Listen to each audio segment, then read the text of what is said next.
ఆ రోజు విశాఖ ఉక్కు ఆంధ్రుల హక్కు అని మరి వేళ ఏదైతే విశాఖ ఉక్కు ఉందో మరి అటువంటి విశాఖ ఉక్కు 2 సార్లు ప్రైవేటీకరణ వైపు అడుగులు వేస్తే ఆ రోజు వాజ్పేయి గారు ప్రధానమంత్రిగా ఉండగా మరి ఆ రోజు చంద్రబాబు నాయుడు గారి నాయకత్వంలో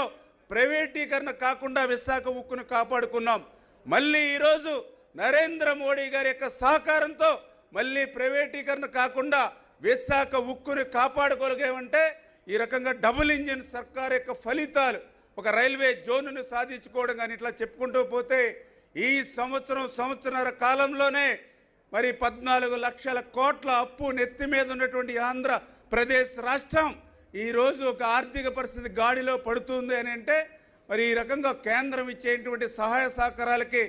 మనస్ఫూర్తిగా మన ఆంధ్రప్రదేశ్ రాష్ట్ర ప్రజల తరఫున నిర్మలా సీతారామన్ గారికి మరి హృదయపూర్వకమైనటువంటి ధన్యవాదాలు తెలియజేసుకుంటూ అదేవిధంగా ఈరోజు మరి యొక్క పెదమైన లంక గ్రామాన్ని కూడా దత్తత తీసుకొని ఇక్కడ గ్రామాల యొక్క వెనుకబాటి తనాన్ని